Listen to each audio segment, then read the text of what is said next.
ഇത് അമർനാഥ് തീർത്ഥാടന കാലമാണ്. കൊടും ചൂടിനെ തുടർന്ന് ഹിമാലയത്തിലെ അമർനാഥ് ഗുഹാക്ഷേത്രത്തിലെ ശിവലിംഗം ഉരുകാൻ തുടങ്ങിയെന്ന് റിപ്പോർട്ടുകൾ.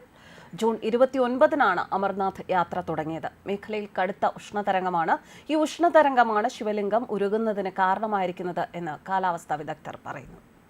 അമർനാഥ് ഗുഹാക്ഷേത്രത്തിലെ മഞ്ഞുറഞ്ഞുണ്ടായ ശിവലിംഗം ഭക്തരെ ആകർഷിക്കുന്ന ഏറ്റവും പ്രധാന ഘടകമാണ്. ഈ ഹിമലിംഗം കാണാൻ സാധിക്കുന്നത് മഴക്കാലത്ത് മാത്രമാണ്. മഞ്ഞുകാലത്ത് ഇത് ഉരുകിയില്ലാതാകും. എന്നാൽ ഇത്തവണ തീർത്ഥാടന കാലത്ത് തന്നെ ശിവലിംഗം ഉരുകുകയാണ് എന്ന് റിപ്പോർട്ടുകൾ. കഴിഞ്ഞ കുറച്ചാഴ്ചകളായി താഴ്വാരത്തിൽ കടുത്ത ചൂടാണ് അനുഭവപ്പെടുന്നത്. ശിവലിംഗം ഉരുകി മെലിഞ്ഞതിന്റെ ദൃശ്യങ്ങൾ സോഷ്യൽ മീഡിയയിൽ പ്രചരിക്കുന്നുണ്ട്. എന്നാൽ ഈ ദൃശ്യങ്ങളുടെ ആധികാരികത ഇതുവരെ ഉറപ്പാക്കിയിട്ടില്ല. ശ്രാവണ മാസത്തിൽ മാത്രം രൂപം കൊള്ളുന്ന ഹിമലിംഗത്തിന്റെ ഇടതുഭാഗത്തുള്ള മഞ്ഞുരൂപത്തെ ഗണപതിയായും വലതുഭാഗത്തുള്ള മഞ്ഞുരൂപത്തെ പാർവതി ദേവിയുമായാണ് കരുതിപ്പോരുന്നത്. ഗുഹാമുഖം തെക്കോട്ടാണ്. അതുകൊണ്ട് തന്നെ സൂര്യരശ്മി ക്ഷേത്രത്തിലെ ഹിമലിംഗത്തിൽ സ്പർശിക്കില്ല. അമർനാഥ് ഗുഹാക്ഷേത്രത്തിലെ ചെറിയ ഗുഹയിൽ നിന്നെടുക്കുന്ന വിഭൂതി അത് ഭക്തന്മാർക്ക് നൽകാനുള്ള അവകാശം ബത്കൂദ് എന്ന ഗ്രാമത്തിലെ മുസ്ലിം മതസ്ഥർക്കാണ്. ഇവർക്ക് തന്നെയാണ് വഴിപാടുകളുടെ 1/3 ഭാഗത്തിന്റെ അവകാശവും. അമർനാഥിലേക്കുള്ള പാത തെളിച്ച് തീർത്ഥാടനം സുഗമമാക്കിയതിനാലാണ് ബത്കൂദിലെ മുസ്ലിം വിശ്വാസികൾക്ക് ഈ അവകാശങ്ങൾ നൽകപ്പെട്ടത്. അതേസമയം ജൂൺ 29-ന് തുടങ്ങിയ തീർത്ഥയാത്രയുടെ ഭാഗമായ ആദ്യ 5 ദിവസത്തിലധികം 1,00,000-ത്തിലധികം ഭക്തർ സ്ഥലത്തെത്തിയെന്നാണ് റിപ്പോർട്ടുകൾ പറയുന്നത്.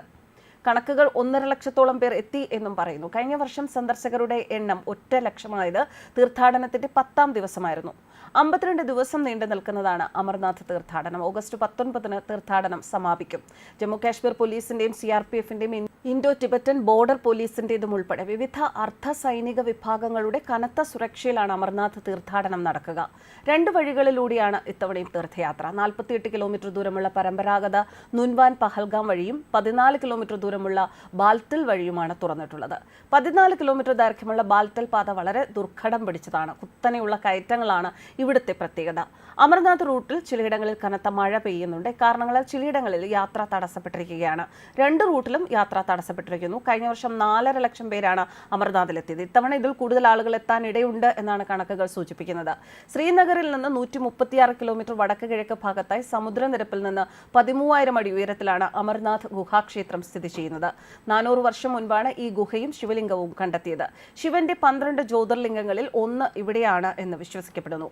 അമർനാഥ് ഗുഹയ്ക്ക് 100 അടി ഉയരവും 150 അടി ആഴവുമുണ്ട്. മതസൗഹാർദ്ദത്തിന്റെ കേന്ദ്രസ്ഥാനമായാണ് അമർനാഥ് ഗുഹയെ കാണുന്നത്. അമർനാഥ് ഗുഹയിലെ ശിവലിംഗം ഗുഹയ്ക്കുള്ളിൽ സ്വാഭാവികമായി രൂപപ്പെട്ട ഐസ് സ്റ്റാലാഗ്മൈറ്റ് ഘടനയാണ്. വേനൽക്കാലത്ത് ഗുഹയുടെ മേൽക്കൂരയിൽ നിന്ന് ഇറുകിയ വെള്ളം മരവിപ്പിക്കുന്നതിനാൽ ദർശനത്തിനായി തീർത്ഥാടകർക്ക് വഴി തുറന്നിടുന്ന ശിവലിംഗം പരമ്പരാഗതമായി വലിപ്പത്തിൽ വളരുന്നു. ശിവന്റെ രൂപത്തെ ഈ രൂപീകരണം പ്രതിനിധീകരിക്കുന്നുവെന്നും അതിന്റെ വലിപ്പം നൂറ്റാണ്ടുകളായി ആത്മീയ പ്രാധാന്യമുള്ള കാര്യമാണ് എന്നുമാണ് വിശ്വാസം.